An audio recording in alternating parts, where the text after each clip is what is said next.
Time now for the voice of the land on the Big Play Network with your hosts, Kevin Arnold and Always Positive Jay. With your Cleveland Guardians, it's kind of been, feast or famine with them. It's Dr. Jekyll, Mr. Hyde. It has been, they've gone the last three series. They got swept by the Giants. Then you go ahead and sweep your division rival in the Chicago White Sox. Then you get swept by the Yankees. Oh, and their trash fans are throwing trash at you. Before we get into that part of it, because, got some thoughts on that, I got to ask you guys, and I'll start with Jay. This team, yes, it's a long season. This just feels like any old, doesn't matter if the name changed or not, it feels like any old April of baseball in Cleveland. It's the roller coaster ride that is, or was the Cleveland Indians, that is now the Cleveland Guardians, as usual. This is weird. It's like it gets cold, they can't bat. It gets warm, they can hit. They're just real weird at this time of the year always. Well, but then they lost every single kind of way this week. They had, I think they out-hit the Yankees on Friday night and still lose 4-1. Then you're leading in the top of the ninth. Do you expect Manuel Clase to come in, shut it down? He doesn't. They win in the bottom of the ninth. And then today you get your doors blown off. So kind of lost every single kind of way in the Bronx. Yeah, for sure. Super frustrating. It's always frustrating to me too. It just seems like the Yankees are one of those teams that just have Cleveland's number. Like you said, Jay, used to be the Indians, now the Guardians, new name, same thing. And yeah, it's just how this team always starts. It's probably how this year is going to go, where, they'll overachieve a little bit and they'll have games where they'll score 10 runs and get us all to believe. And then, the inverse is also true, where there'll be days where you can't get a hit and your starting pitching is still super young and it looks super dumb at times. And I think that's just going to be kind of the way that it goes. Yeah. And with a young team too, just kind of getting things started, you have Quan, who was playing well on the road, then comes home and, the fans are expecting everything. I was at the home opener and, every single time he came up, the fans were into it. That was kind of like the only time there was energy in the stadium that night, but they tried to start this Mighty Ducks, like quack, like Quan. So it was fun, but then you see a guy not able to hit, not able to come through, and kind of a lot of pressure on him.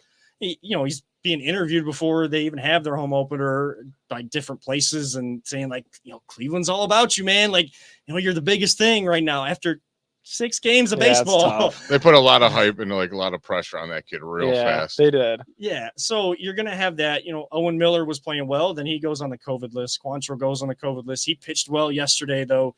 Pitching staff has been pretty good. I think really the only disappointment of the main guys has been Savali, wouldn't you say? I mean, not just today. It feels like he's given up those 2-run jacks kind of every start early on, and it's getting his team behind.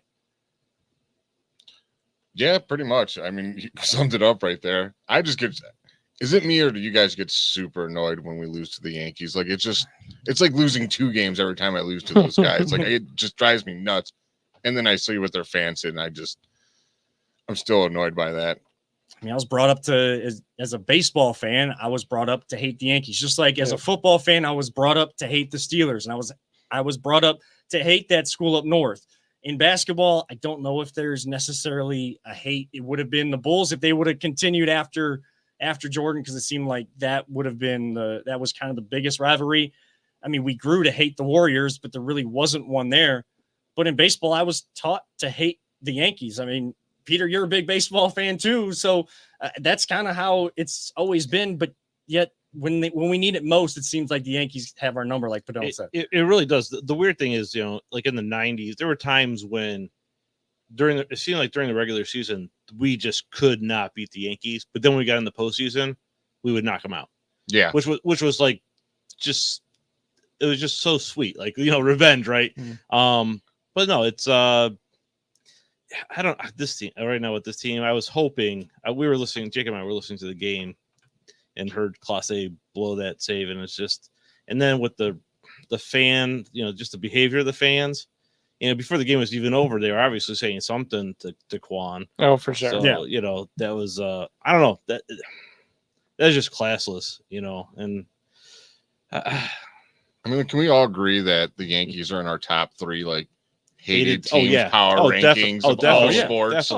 Definitely. I actually can't stand them more than the Steelers, believe it or not.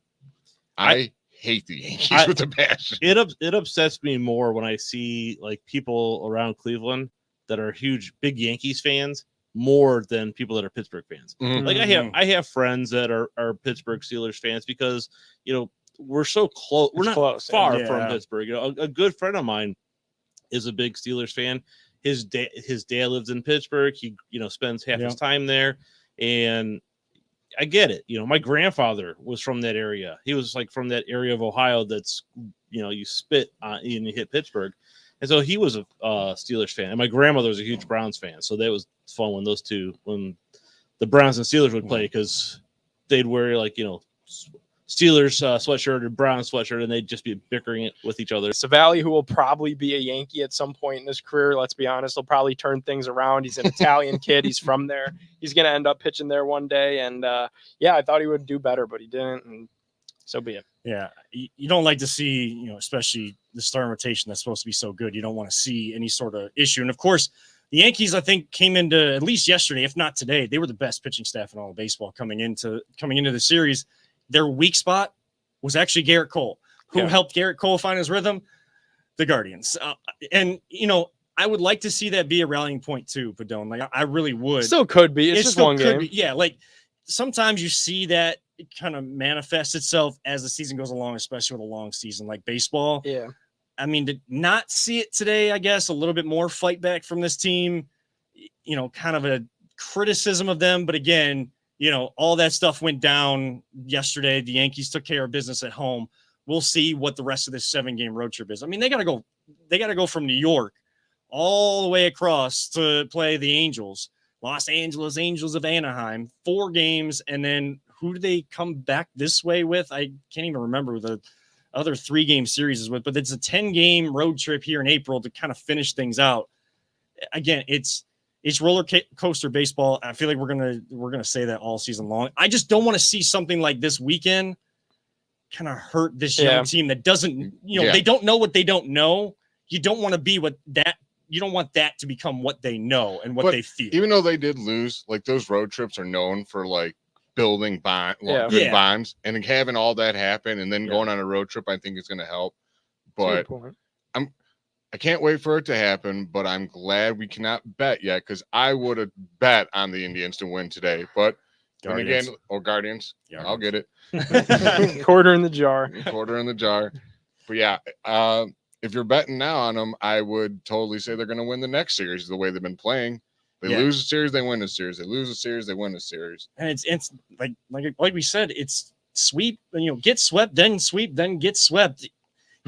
You can't play. You're not going to build a consistent type team, unfortunately, that way. Like it's fun to sweep. That's totally fun. And you get the gifts and all of the emojis out about the brooms, and you swept this team, you swept that team. That's all well and good, but you got to win series. You got to take 2 or 3. You got to take 3 or 4. Let those build up. That's how the good teams become great teams, and the great teams end up being the best at the end of the year and go win a World Series. And that's why the Guardians quarter.